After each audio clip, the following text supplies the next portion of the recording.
Men då tänkte vi börja det här mötet. Jag vill på föreningen Irland Solidaritets vägnar hälsa er alla väldigt välkomna. Och det är kul att se att det är så mycket folk, för att det behöver vi i denna förening som jobbar för den här saken.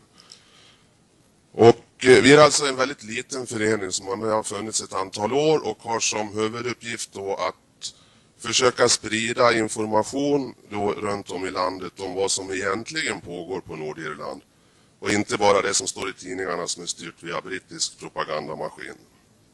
Bland annat så har vi öppna möten ständigt. Vi går igenom olika videos, vi diskuterar historien. Vi gör också ut en tidning. Här kan ni se senaste numret av den.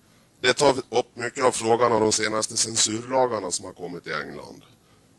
Och vi har ett annat nummer som berättar mycket om medborgarrättsrörelsen som då Bernadette Devlin var deltagare i och drivande kraft. Finns att köpa där ute. Jag kan också säga att det här är då 3:e året på rad som vi har gäster då ifrån Nordirland. Vi har haft besök av Jerry Adams, som var president i Sinn Féin. Förra året hade vi en grupp ifrån The United Campaign Against Plastic Bullets. Och i år har vi alltså Bernadette Devlin här. Vi ska vara lite näriga också innan vi börjar. Jag tänker faktiskt skicka runt en insamlingsbössa. Vi har som alla andra småföreningar en fruktansvärt usel ekonomi och vi hoppas på stöd. Vi säljer tidningar utanför och för de som vill bli medlemmar så går det bra också att anmäla sig. Men hjärtligt välkomna och special welcome to Bernadette Devlin, and I leave over to her.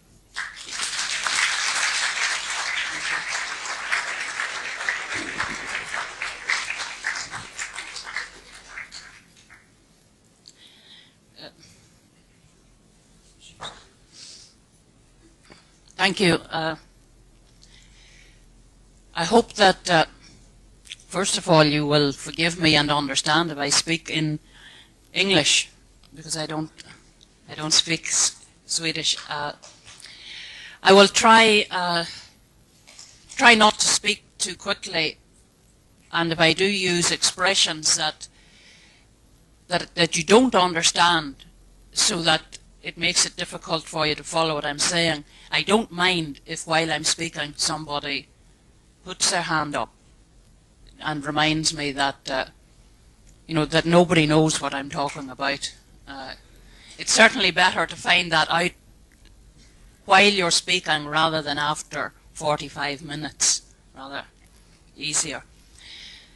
Also, I think while I will try to explain what's happening in Ireland today, at the present time, and what I think people who are concerned about justice and human rights and who have an interest in Ireland might be able to do to help. I think it's important to understand the history of Ireland, at least very simply, to understand what is happening there at present.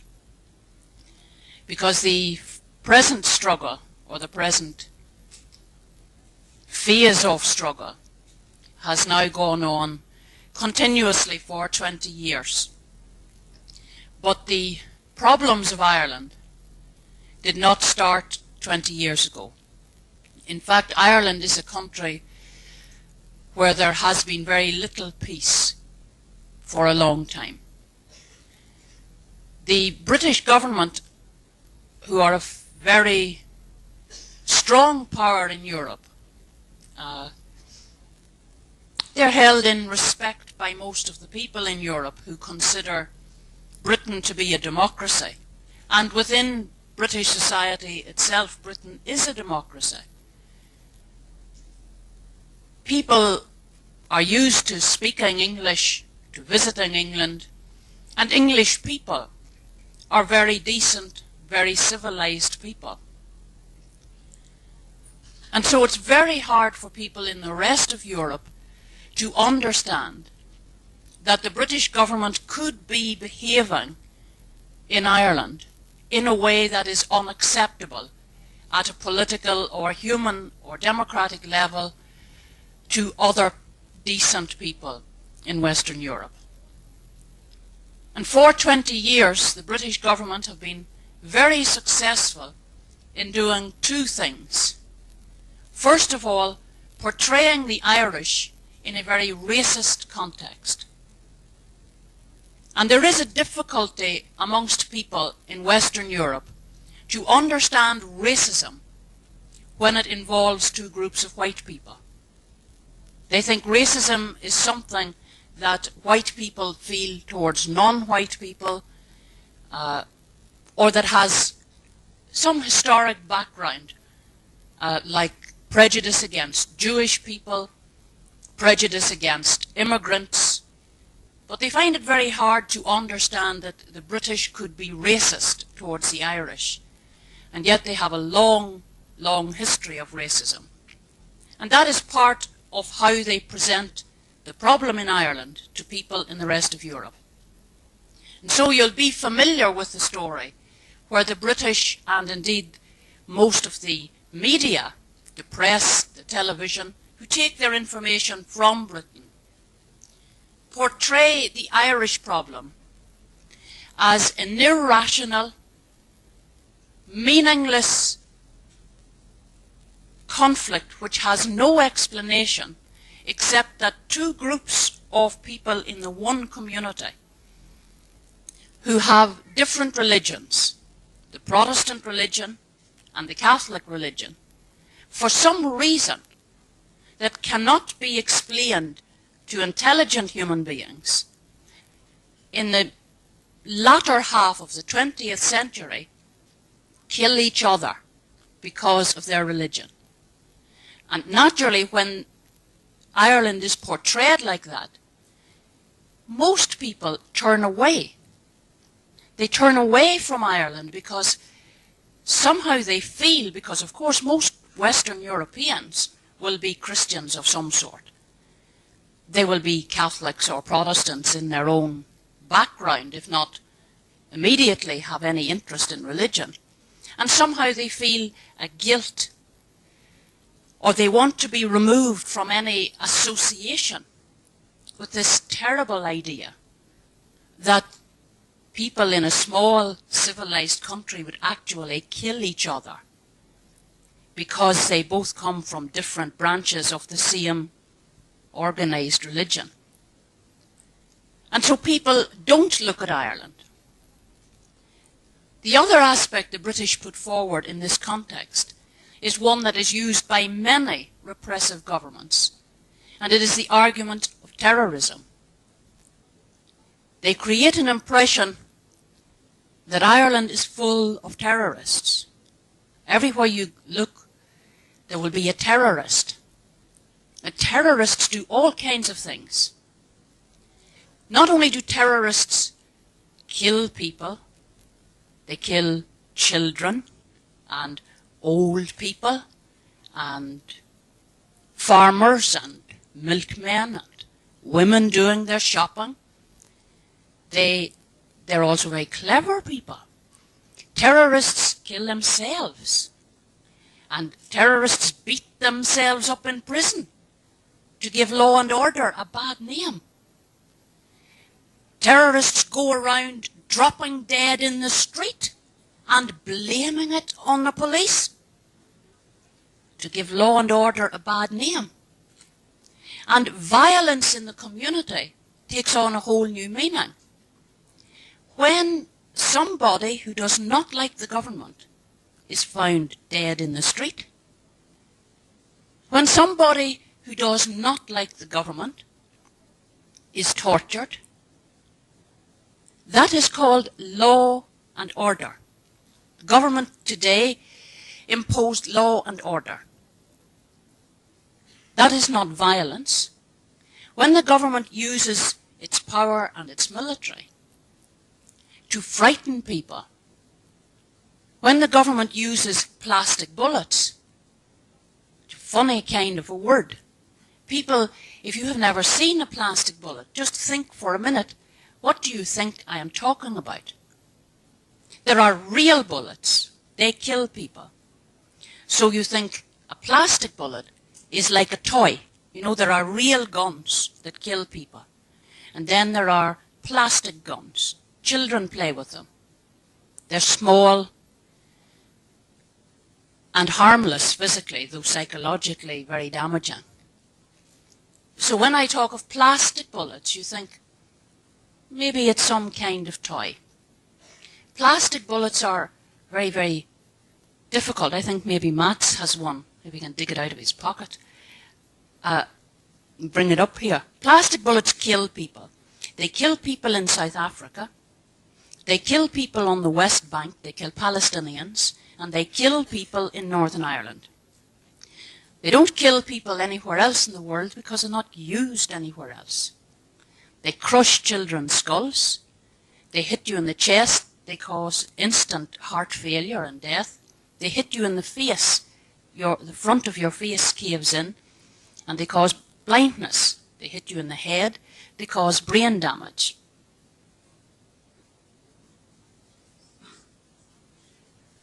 That is a plastic bullet. If you hear the noise of it, it is solid, compressed plastic. It is not a weapon, according to the people who maintain law and order.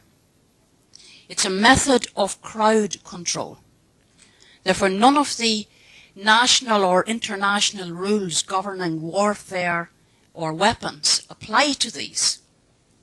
These are categorized in the same category as a policeman's baton or a water cannon. These here are crowd control. They are fired from a special kind of gun, like an old-fashioned shotgun, which the military carry slung on their backs. And they pull them round very quickly. And you can release one of these at a time. And the military walk around all the time with one in the barrel of their gun ready to be released. They leave the gun at, depending on how they are fired, speeds of between 40 to 60 miles per hour.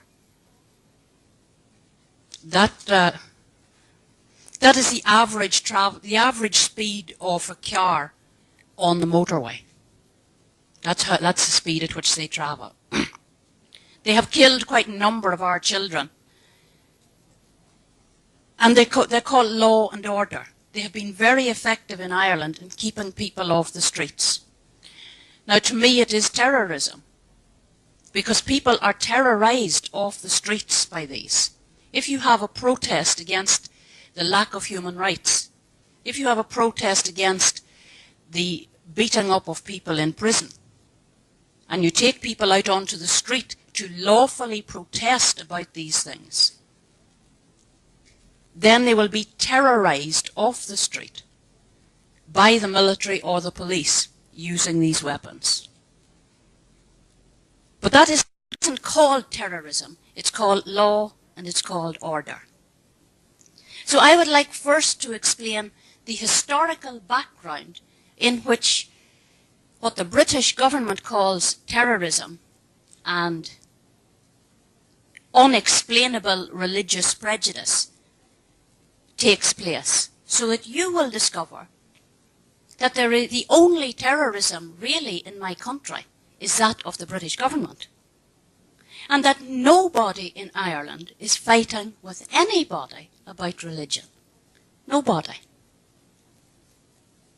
What the British do not explain is the context in which the social, political, economic and community problems of Ireland arise.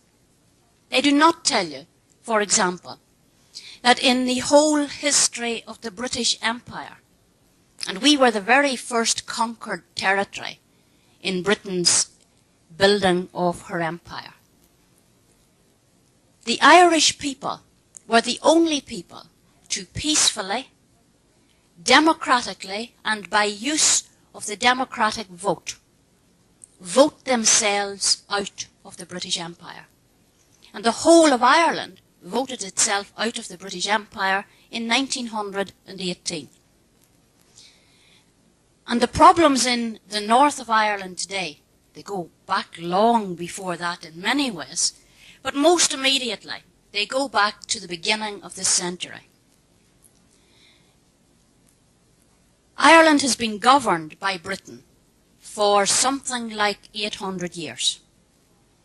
It has never been at peace with Britain. There has never been a generation in our history when British domination of our country was accepted by the people living in Ireland. And at many times in our history there were all kinds of movements, sometimes armed movement, sometimes parliamentary movement, sometimes a mass peasant movement against British control of Ireland. But at the beginning of this century, there was a mass movement called the Home Rule movement. And it seemed to have the key to success because for the first time in Ireland, it embodied the youth, the older people, the industrial workers, the peasantry, the bourgeois, the working class, the parliamentarians, and the young militarists. It was a massive movement for independence. Because of the development of the labour movement, they were able to make many friends in Britain in support of the demand for freedom.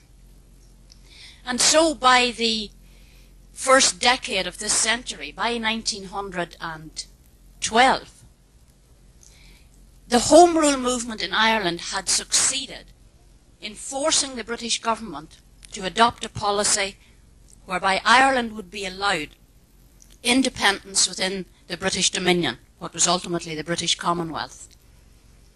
The British government put its recommendation for freedom in Ireland to the British Parliament, and the British Parliament voted by majority to allow Ireland its independence.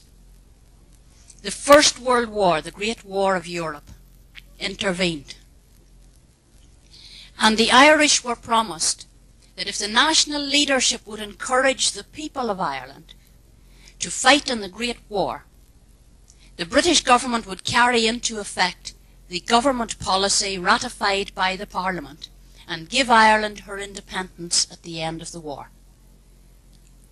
However, at the same time, the minority in the northeast, who constituted less than 15% of the country, they were the descendants of a previous period, some hundreds of years before, just after the Reformation, of foot soldiers who were paid, instead of being paid in money, they were paid with land in Ireland.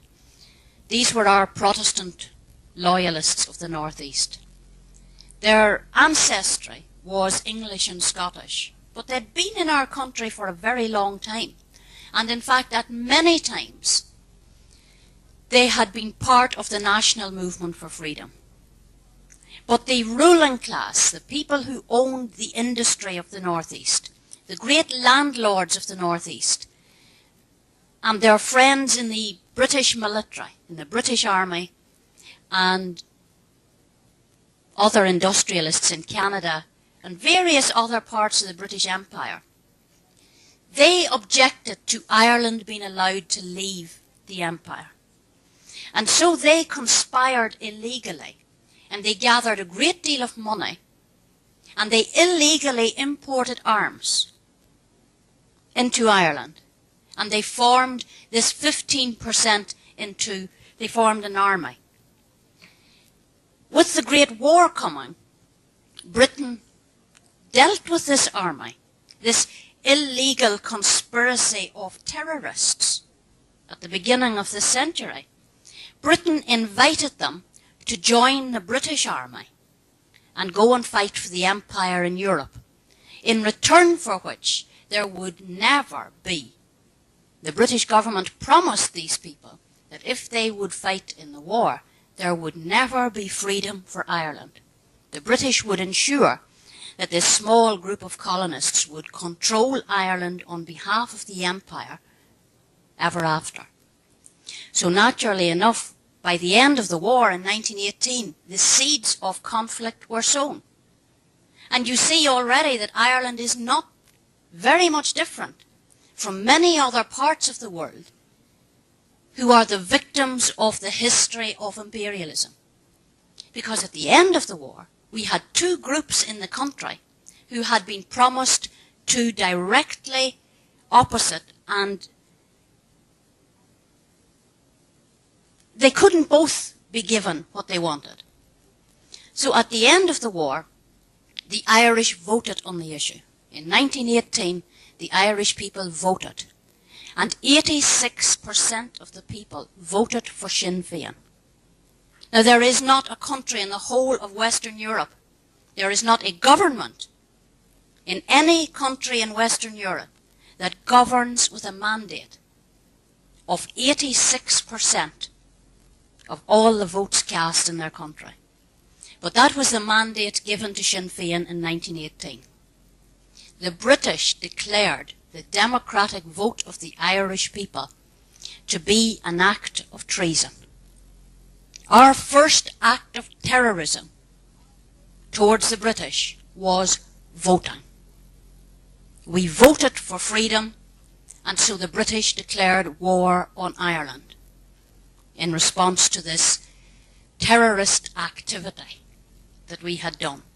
The War of Independence was fought till the 1920s, when Britain partitioned our country, and again the seeds of conflict were sown.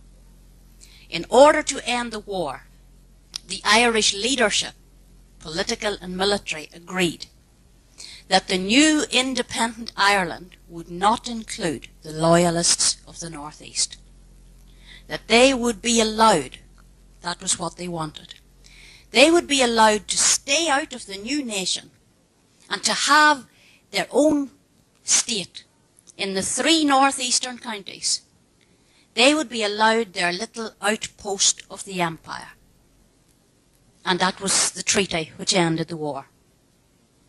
That treaty was also broken by the British and the Loyalists. Within 6 months of the treaty, the Loyalists of the North realised they couldn't make a state. You know, they had the 3 counties which they controlled and in which they were a majority and which had voted for the empire. But there was not a possibility to make a state out of this small bit of territory. Because although it had the industrial linen mills, it didn't have the rural area where the raw material was grown. Although it had the landlords and the industrial working class and the industries of owners, or the owners of industry, it didn't have enough of a spread of population to make a viable state. So they stole the rest of the north. They stole 3 more counties and made it 6. And then you begin to see how easy it is to understand there is conflict. And we begin to look again like other countries who have similar problems. When the state of Northern Ireland was formed, 1/3 of its population did not accept the right of the state to exist. It wasn't a matter of what kind of government we would have. It wasn't a matter of which party would be in power. 1/3 of the people of the state of Northern Ireland believed that the state had been founded in treachery and violence and in breaking an agreement. In that regard, we were very like the Palestinians. We had a choice. We could either leave this state or we could stay in it, and even though we didn't believe it had a right to exist, abide by its regulations. Because of the way it was formed, it was necessary, not because we were Catholics, not because of the Pope or the Sunday collections or the Virgin Mary or any of those things, but because we did not agree with the state, because we had voted for freedom. It was necessary when they were building that artificial state that they made sure we had no power. They had to make sure we had no power, because if we had power, then the state might fall apart. In fact, if we had majority power at any time in the future, we might actually vote to dissolve the state. So, right from 1920, it was necessary in order for the state's survival to make sure that nationalists had no power. In order to do that, we were denied the vote, we were denied an equal opportunity to work, and we were denied an equal opportunity to have a roof over our heads. There was violent reaction to the state in the early years of the 20s. Then in the 30s, there were more problems. There were massive pogroms in the poverty years of the 30s against nationalists who had work. In the 30s in Northern Ireland, the slogan, even of trade union workers, was no work for nationalists, Catholics, while loyal citizens are unemployed. And today in 1989, we still are not represented in the major industries of Northern Ireland. There are virtually no Catholics working in the shipyard industry, in the power industry, in the aircraft industry, in the heavy metal works, in the foundries. There are virtually no Catholic workers because we were literally terrorised out of those places in the 30s and never allowed to return. So when you look at that situation, you can see where our problems start. By 1968, when this phase of the struggle started, we were in a position where there was virtually no unemployment in the majority community. It was a great economic boom in British society in the mid-60s. By 1964-65, there was almost, well, maybe Sweden is like that now, almost no unemployment in the majority community. And at the same time, in this small state of only 1.5 million people in total, in this small state, while there were no unemployed people in the one community, unemployment in my community was as high as 30%. While this economic boom existed, in my community there were still people, young people, with no prospect of work. They had never seen their parents earn money, and their parents had never seen their grandparents earn money. In the mid-60s and late 60s, in Northern Ireland, we had the worst housing conditions in Western Europe. Irland Solidaritet has a video of the history of the struggle, which at some time you might have an opportunity to see at a public showing. And you will see footage there that you will not believe of the standard of housing that members of my community lived in the 1960s in part of Western Europe. 3-4 families to a house with a water pump in the street, no inside water, no inside toilet, no bathroom, because to give us a house was to give us a vote. We had a property voting system. By the 1960s, the government, in order to preserve the security of its state, the government had created massive ghettos of discontent.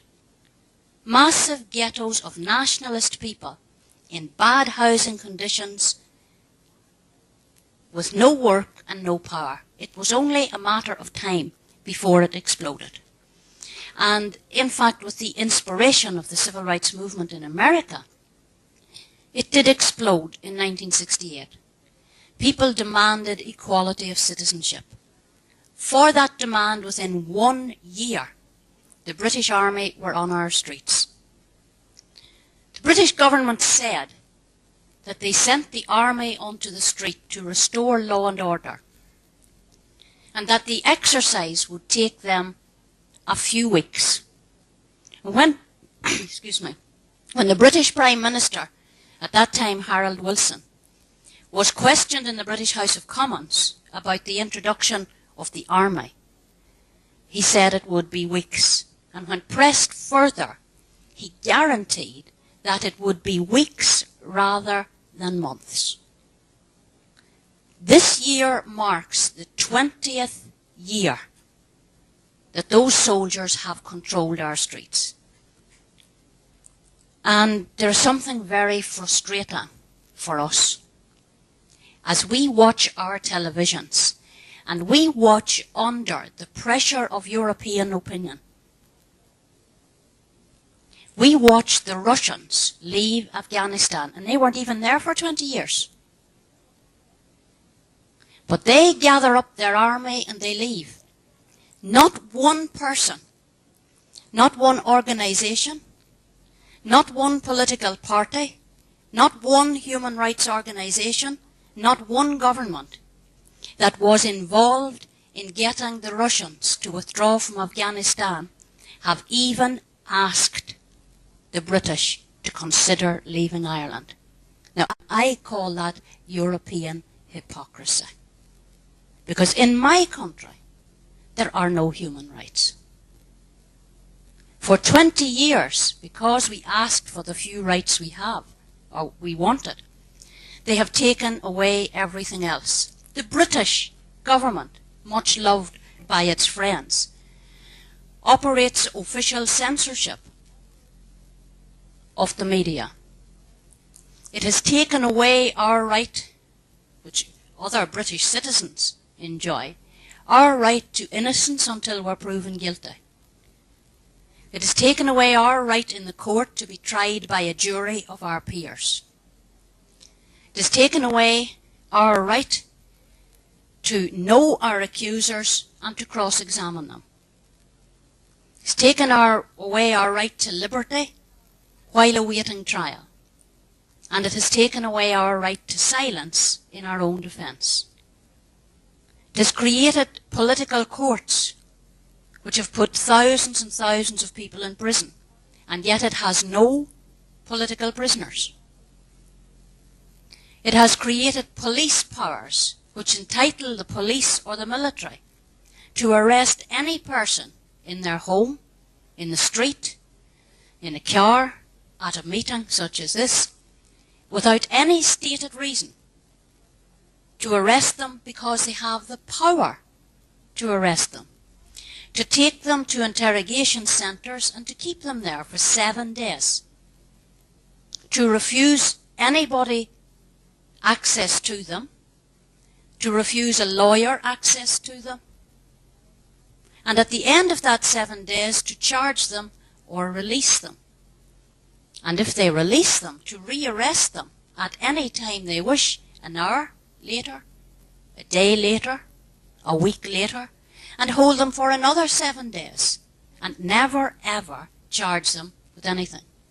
Particularly young men in my community have served in custody, many of them have served in custody the equivalent of years and years imprisonment. And they have served them in 7-year periods in interrogation centres. Only a matter of weeks ago, the European Court ordered the British government to cease that practice or to remove her signature from the European Convention of Human Rights.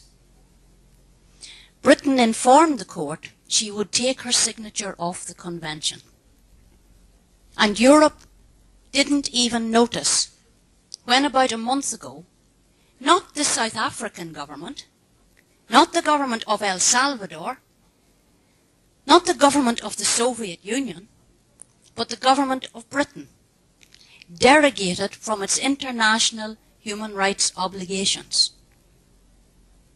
because Mrs. Thatcher said she would not be dictated to by the Europeans as to how she would deal with terrorists. Not only did she derogate, but in bad temper, because she had been found guilty by the European Court, she made the legislation permanent. She took it off the emergency powers list and she made it everyday law. In the short time that I have been here, it's only a matter of days, a leading civil liberties lawyer has been assassinated in my country. The European press called him a Catholic. I'd explained it. Everybody knows Catholics get killed. Everybody knows Protestants get killed. And there's no reason for it. So a leading civil liberties lawyer was assassinated. And nobody asks why. Nobody asks why, and nobody therefore finds out that this lawyer only recently succeeded in forcing the police, as a matter of law, to give sworn evidence in an inquest where they were open to be cross-examined. The inquest was taking place on 6 people the RUC had murdered. The RUC are our local police. The police murdered these 6 people. They murdered them 7 years ago. Now the law says that when a person is killed, there must be an inquest within weeks of the death. And weeks is a word the British don't know the meaning of. You know, in ordinary intelligent brains, a week has 7 days in it.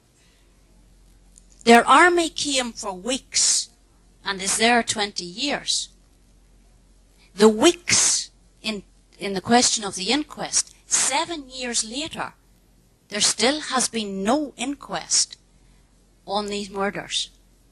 And the lawyer had just won the right in the court to have the inquest held and the police brought to give evidence and the police made to answer questions and cross-examination. In response to his success in the court, he was accused not by right-wing loyalists, not by some sister organisation of the National Front, but by a minister of the British government in the Parliament. He was accused of being a fellow traveller of terrorists in the Parliament. The junior minister said it was perfectly clear that a number of so-called civil liberties lawyers were really covert terrorists, and that this lawyer had put the lives and reputation of the police at risk by his irresponsible action in winning this case in the court. And within weeks the lawyer is dead. Now if I was telling you something about a lawyer in South Africa, you would understand that. But in this case, the whole European media are content to say he was a Catholic lawyer. That's what happened to him in this mad country. A few days later, an elected representative of my community is assassinated. And I look in the Swedish papers and my Swedish friends translate it for me. It says, a Catholic politician, a member of the political wing of the IRA, was killed. The police said he was ambushed by Protestant extremists. And again, you turn the page. Who wants to read about Catholic political wings of terrorist organizations being killed by Protestant wings of terrorist organizations? Who wants to know? People have enough problems. What the paper doesn't say, and what the police do not explain, is how this politician, who is elected by the people, is ambushed driving his car by extremists, but his car doesn't crash, doesn't run off the road when somebody opens fire from some hidden place. The man is found shot through the head at the wheel of his car, but his car is in the middle of the road, in the driving lane. It is in neutral gear, the handbrake is on, and the lights, the headlights of his car are in the parking light position. No, you have to dim your headlights. Now, it is standard procedure, all of us, if we're driving home after dusk and the military patrol stop you. The law requires that you immediately put the headlights of your car in the parking light position so that some terrorist will not see the military in the headlights of your car. You must immediately put your car in the neutral gear position so that you will not suddenly drive through the military roadblock. And you must put the handbrake on so that you will not very disgustingly wait till the military are leading into your car and let it roll back over their feet, which people have been known to do. So, it looks, all the evidence is there that this man is driving along the road and for some reason he follows all the instructions required by a person being stopped at a roadblock by the military. Now, I don't know if the military shot him, but I do know that the only reason he would have stopped was that he assumed the people in the middle of the road were the military. Nobody ambushed him from the side of the road. He stopped. I believe that the security forces murdered him. I admit to being prejudiced, but I believe that John Davey, an elected representative of my community, was killed by the security forces, either on duty or off duty. And I believe it because only a matter of weeks ago a person was killed because he was mistaken for a public representative of my community. Sinn Féin has elected representatives at every level in the politics of Northern Ireland. People vote for them. 40%, 40 to 45% of the nationalist community votes for Sinn Féin. The British government call that an abuse of democracy, just like they did in 1918. The British government declare our voting Sinn Féin to be an abuse of the democratic process. Therefore, because we vote Sinn Féin, they swamp the area with the military. They terrorise particularly our young men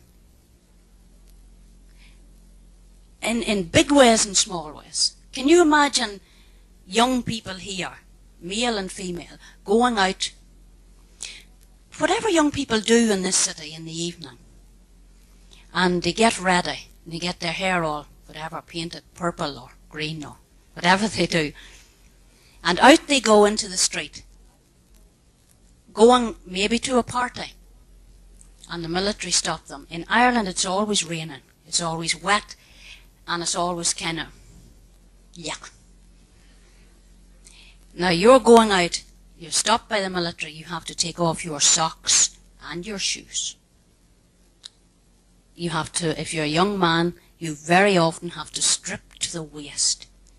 Not even in the good strong sun, but in the rain and the dark. Off with your jacket, off with your shirt, off with your vest. And the soldier throws it over his head, and the other soldier accidentally stands on it. And then they give it back to you. And that just goes on all the time until some young people say, I have had enough of that. Mr. Soldier, you wait till the next time you see my face and see if you will be laughing. And when our young people are driven to that position by the military, then they become what the military calls terrorists. But there's no question of the terrorism. There is no question of the terrorism from that level to the shooting of public representatives, to the abuse of the law, to the ill treatment of prisoners that brings people to that position. So what are we to do? Here we have a position where Britain is in breach of its human rights and is getting away with it, where Britain has her army for 20 years in my country and argues that the Irish problem has no solution. There is no Irish problem. We have a British problem. We have a problem that despite all the patience in the world, we cannot persuade the British that they should go home and live in their own country and organise it whatever way they want. Now, we are not asking the loyalists of Ulster to leave. They have been there for 300 years. Now, you or me or any other sane human being would think that if a group of people have lived for 300 years in a place, they belong there. You would think that if your people had lived for 300 years in Sweden, would you call yourself a Swedish person? These people have lived for 300 years in Ireland, and they get very upset if you say they're Irish. Say, no, we are not. How dare you? Never. Ulster says no. And they wave the Union Jack in your face. 300 years defending king and country. While they weren't looking, the empire disappeared. They don't own Australia anymore. They don't own India anymore. They don't own Africa anymore. They don't own North America anymore. There is no empire except that small patch of ground that is my country. A wee bit called Gibraltar, and a bit away on the other side of the world called the Falkland Islands. And they're like children. They're like children with the last 3 sweets in their hand. And they won't share them. And you have to go like this to get the sweets out of the hand. Except that our lives are being destroyed by it. Now, I think there are a lot of things people can do. People outside Ireland don't know the truth. There are small groups like Irland Solidaritet who try to give an alternative picture. There are lots of ways information can be made available. We have thousands of prisoners. No, you may not be able to do a lot every day. But if one person just decided that they would write to a prisoner, that they would give that prisoner at least the feeling somebody out there knows about me, that would be a very simple and human thing to do, and a way of finding out their side of the story. 1/3 of our prisoners are serving life imprisonment. Many of them have been in prison already. They have 15 years of life served.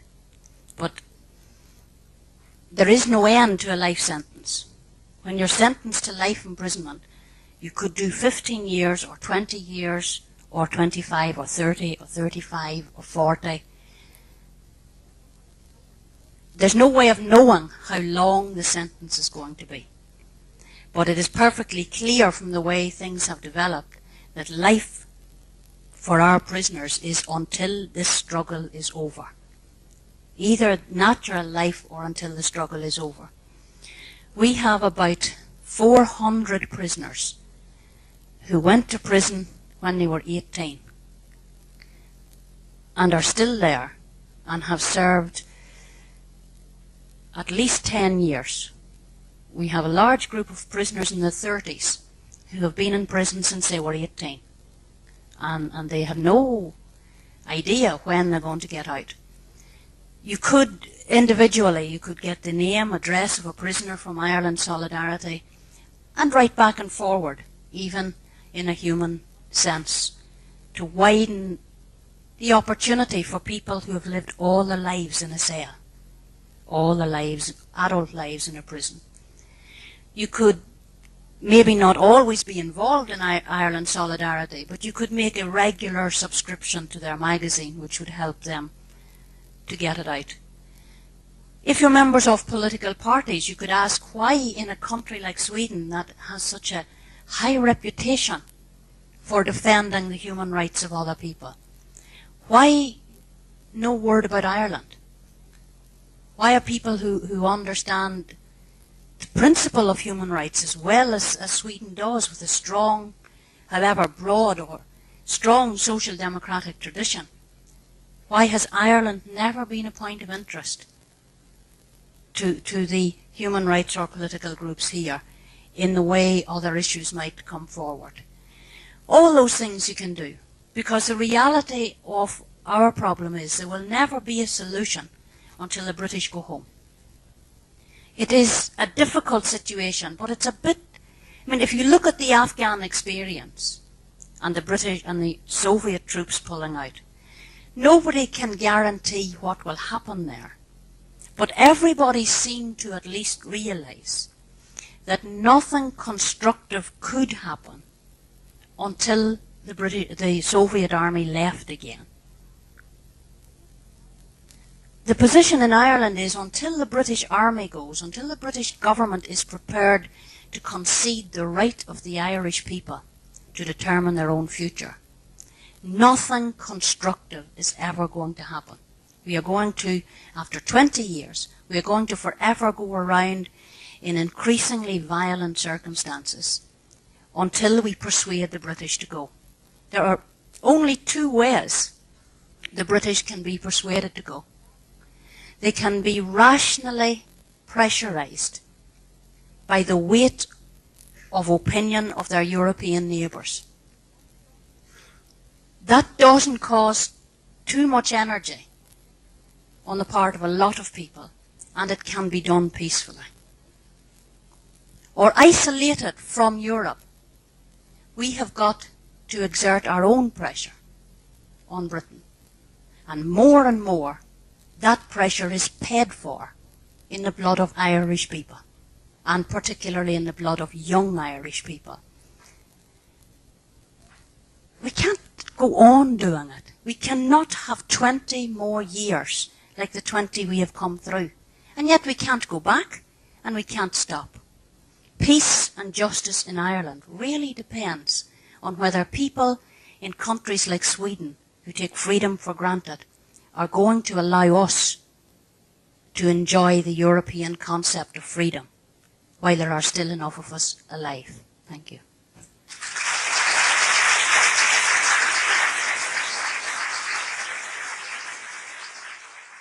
Vi har alltså möjlighet att fortsätta en stund med lite frågeställningar för de som är intresserade, och Bernadette har då lovat att svara. Men för att då kunna få det här funktionellt så tror jag det är bra att de som vill ställa frågor kommer fram hit och ställer det då i mikrofonen så att alla hör och uppfattar, och så får vi låta det gå den vägen. Någon som är intresserad?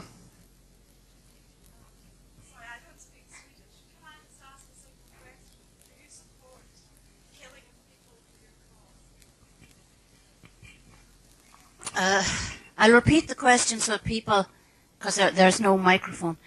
Do I support the killing of people for my cause? I think that's that. It's a question that I can't answer, because it's a question that instinctively creates an anger in me. And I don't know if you can understand that. The question to me seems to put on me the moral responsibility that because I demand justice, if people get killed as part of that demand for justice, that it is my fault. I have lived so close to death myself. I cheated death. I ought to be dead, but I cheated death so narrowly that I can never think of it without smiling, because I have that feeling that I did cheat it, really. You know, it wasn't even that I was lucky. It wasn't that they missed. It was by some fluke. I cheated it. I was hit 8 times with a 9mm Browning pistol. And one bullet grazed the outer wall of my heart. And on it went about its business, and here I am. Not many of my friends ever came and, Many of my friends who are dead never came as close to death as that. You know, they never got hit as often. It just was different. So I live very close to death. I know the tragedy of it. I know that mourning actually has no politics. You know, when a young British soldier is killed, or when people are killed in an explosion, or when a volunteer is killed in Ireland, they're all somebody's children. Doesn't matter what anybody else thinks about them, or whether they agree with their politics, or whether they agree with their military activity. They are all somebody's children.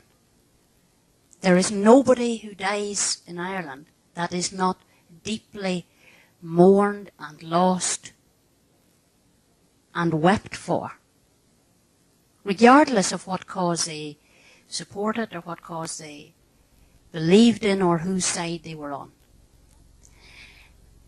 And that's the same, you know, that's the same whether it's the Irish or the Palestinians or South Africa.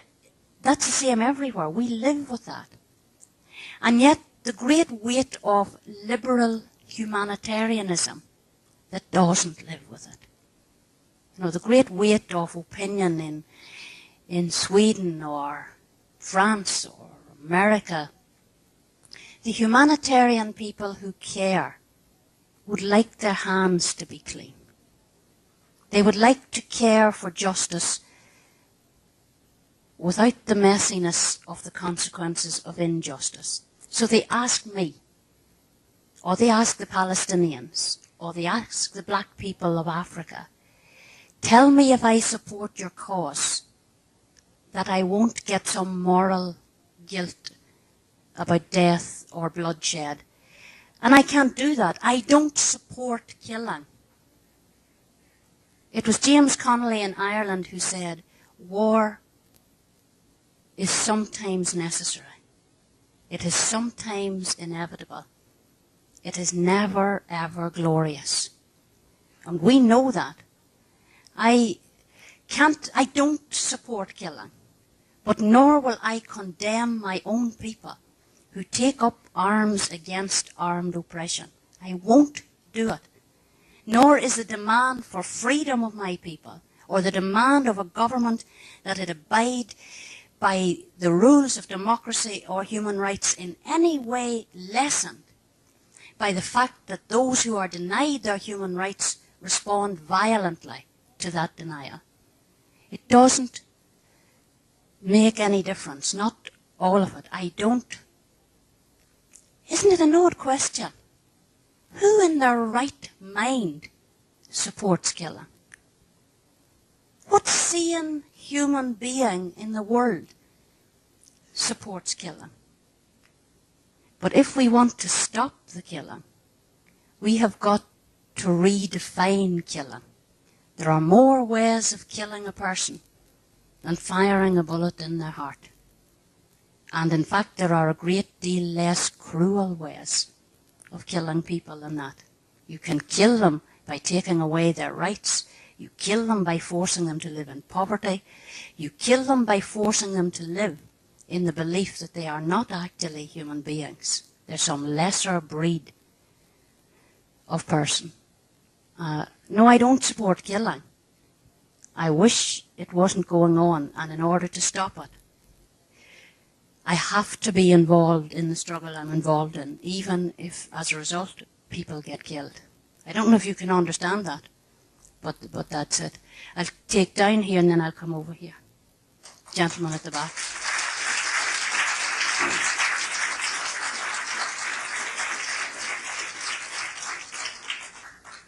Yeah, I'll take the gentleman at the back. Uh-huh. Yeah, if you could. Mm-hmm. If you shout, we'll hear you.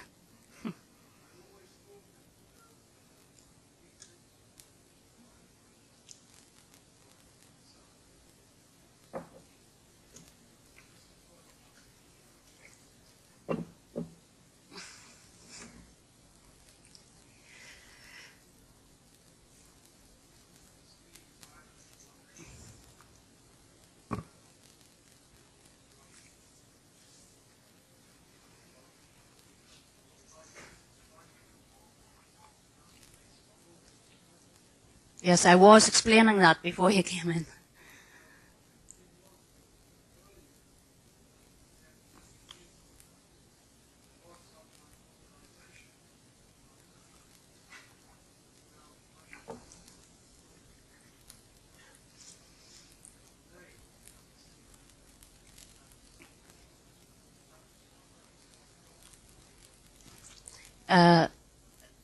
I think because you've spoken from the back, did people at the front hear the question? I think you're very, very correct in what you're saying. The south of Ireland and the position there is a major problem. People who have even looked at the north have tended not to look at the south, and it is correct, the country divided. The southern state does not function any better than the northern state in many ways. Socially and economically,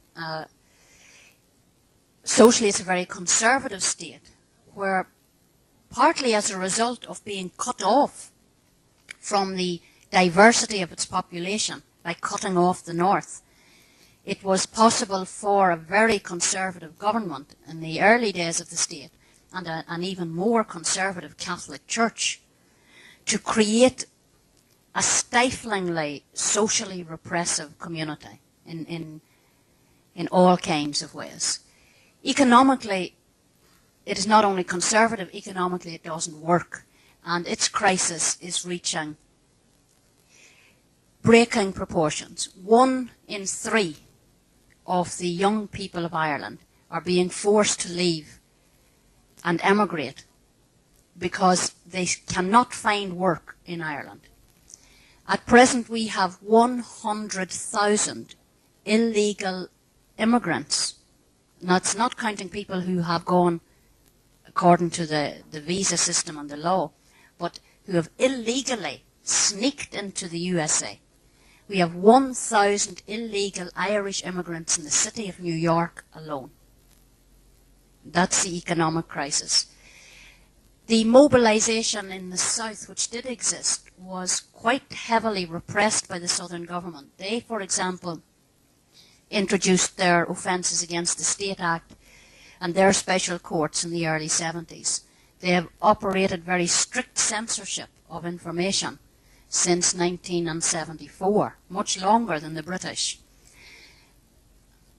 That there is a sentiment amongst the people could be seen after Gibraltar. I think most people are aware of the shooting of 3 unarmed IRA volunteers in Gibraltar. They were brought home to be buried in Ireland.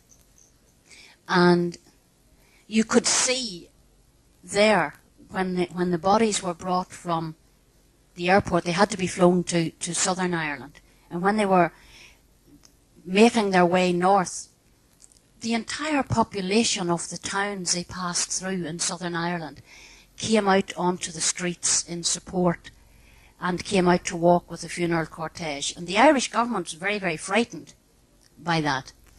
But it shows the sentiment is there. It has very, very little means of expression because I think people are frightened of people who have a history of civil war. And partition in Ireland in the 20s created a civil war in the south. Very frightened of the civil war coming back. Also, which is very true, we do not wish to be absorbed in the southern state. That must be understood. We want to go back and start with where the democratic process was interrupted. We need self-determination. We need the British out. Then we need north and south, all the interests, the loyalists, ourselves, the southern people, the Gaelic speakers, to sit down and mutually agree the kind of state we can live in and its political, economic, social structures. Because the southern state is a terrible place, partly because of the partition of the country. So naturally enough, the southern government doesn't like that idea. I mean, they run the country. The establishment in the south doesn't really want change because it's very unlikely that they would have the same power that they have now But I think that you're right. What happens in the South is very important in how we move in the future. I think people are just beginning to realise that. South is a terrible place. Anybody here who who comes from Ireland, there are some Irish people in Sweden. Our major opposition party, Fine Gael, is founded in Irish fascism. The Irish pretend there never were fascists in Ireland. There were only General O'Duffy and what do they call them? The blue shirts. They try and tell our children in school that they wore blue for the Blessed Virgin. And they walked around like that because they had difficulty finding the tops of their heads. And they went off to fight in Spain. The South is a very young country, and it creates great emotion amongst many of us. They were executing people during the Second World War under censorship. And when they formed after the Civil War and they formed their state, the major opposition party today, who were the government then, they considered, in terms of human rights, when the irregulars would shoot, when there'd be a military confrontation between the two sides in the Civil War and one of their military leaders or political leaders would be shot, they would go into the prison and take out people and execute them as a reprisal. And a great many of Ireland's best political thinkers died like that. Liam Mellows and Joe McKelvey were taken out of prison and executed by the Irish government that now preaches to us about violence. They got their state by slitting people's throats, and then they talk about terrorism. But that's when you know a great deal about Ireland, we'll tell you about the fascists. I take there was a lady over here with a question, I think.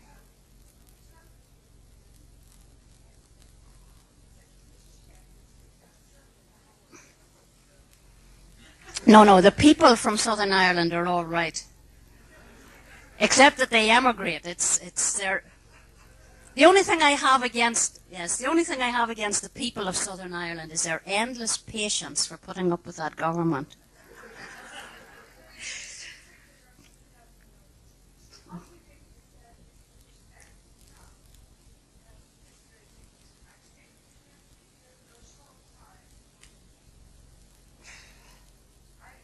No, I don't think I did say that, actually. I think what I did say was peace would not be instant. No, it wouldn't. I think it would be much shorter time. Yes. Because the whole idea of what we are is a figment of other people's imagination. I lived there for 42.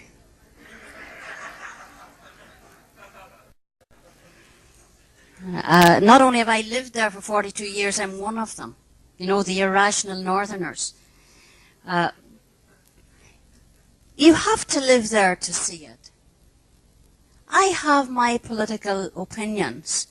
I live not because we designed the country that way. I live in the small town of Coal Island. Its population is 90% Catholic at least. Its politics is about 70% Republican. It's a hardcore, radical Republican area. Always has been, historically. Right from Parnell's time. We didn't betray Parnell because he ran off with a woman. Not like the Catholics of the Free State. But a few miles from me is my parallel village. They didn't make it that way either. And it is 90% Protestant and very staunchly loyalist. And they live about 4 kilometres from me. I drive through their town every day. I stop because we are peculiar people. I would not put petrol in my car in the filling station that belongs to the Social Democrats. So I go into New Mills and I buy my petrol off the loyalists. And they haven't killed me yet. My loyalist neighbours, and they say, "Good morning, Mrs. McAliskey, I saw you on the TV," and they might argue with me, or whatever. At a community level, we do live together. At a political level, we don't. We are, in fact, a much more tolerant society, in many ways, than people in the south of Ireland. We do not go around voting to prevent other people from dissolving their marriages if they want to. We are a tolerant people. We may fight about a very deep political situation which is destroying our lives, but in the ordinary, everyday humanity of our ordinary lives, we are civilized people. And if that which continually divides us was taken away, then very, very quickly our mutual interest against, would fall into more classic political lines. The unemployed and the working class and the workers and the people who don't have enough money to buy their food, if that which divided them on the question of pro or anti-British was taken away, they would very quickly come into a political alliance against the Charlie Haughey's of this world. I see no reason why they wouldn't.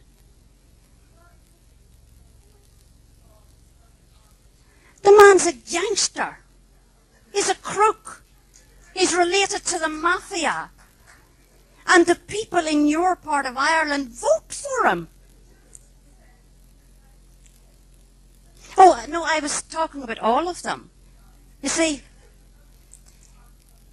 you're all, well, I tell you, this is now an Irish argument. I'll explain it between us all. Fine Gael is the opposition, which you obviously like. Fianna Fáil is the government. They took two different sides in the Civil War.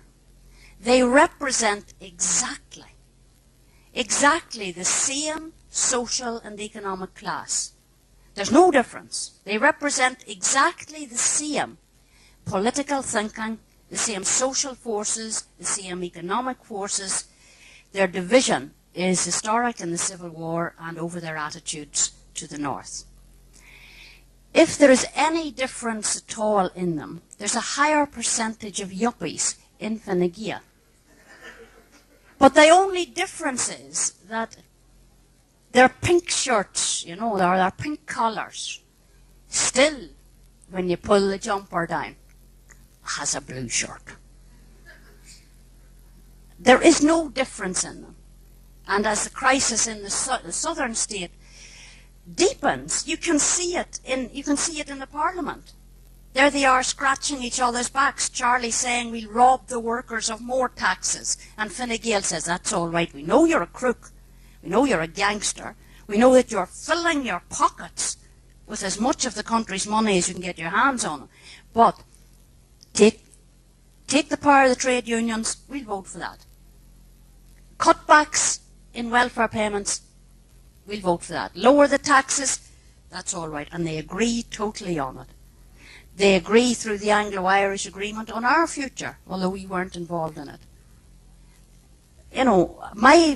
Mine isn't a party dispute. The day the people of Southern Ireland realise that the problem with the Civil War was that both sides lost, the better we will be. And there is no way that we have spent 20 years fighting for decency and democracy and against the infringement of our human rights to be sold in to the southern state. Because it's it's a neo-colony. And it has, like all neo-colonies, not only political corruption, it has a much deeper personal political division than there is in the South. The Orangeman is a much more honest person than the Free State politician.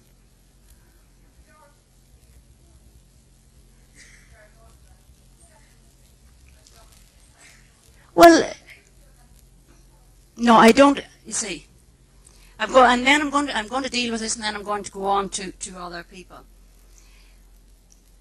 You see, when I state my opinions, I state them to be my own.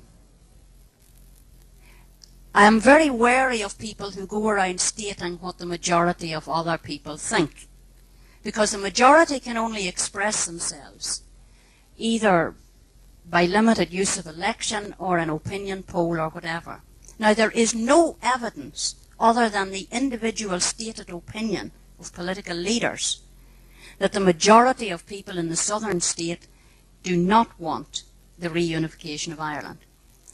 Because if one looks at what the facts of the matter are, if that's what the majority of people want, why, despite all its hypocrisy, does the government party, Fianna Fáil, the opposition party, Fine Gael, the Irish Labour Party, which is the third major party, why do all of them maintain as central to their party policy and repeat at every election on their manifesto that all three of them believe in the ultimate reunification of Ireland?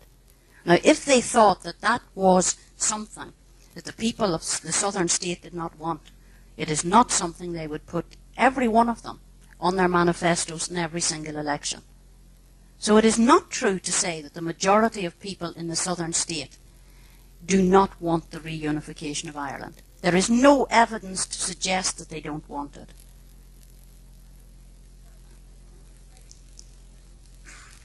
But people may well be afraid of many things, and for good cause, but it is not true to say that people in the southern state do not want reunification. People are afraid.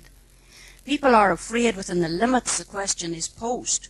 And that is where we come to the real crux of a post-British Ireland.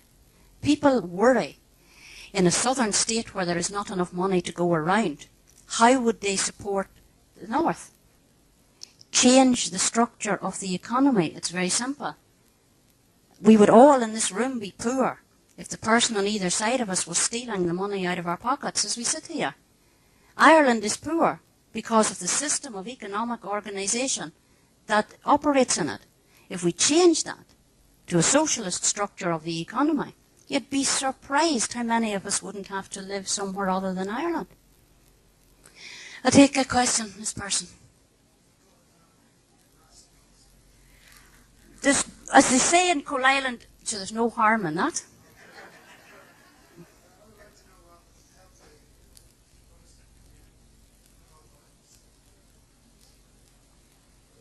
The questioner asks about the Protestant community is not all loyalist. I know that. It is very difficult for Protestants who are not loyalists. How would you explain it politically? It is almost as difficult to be openly politically active on the wrong side for a Protestant in Northern Ireland as it would be for a white South African to be openly involved on the black side. It has meant for people like John Turnley and Ronnie Bunting, who were ultimately assassinated, but for both of them it did mean living in our community. Nonetheless, there are whole bodies of liberal opinion which functions as best it can in raising human rights issues. It is they're much more open to vilification, of course, than people on our side. It's expected, as it were, of people like myself.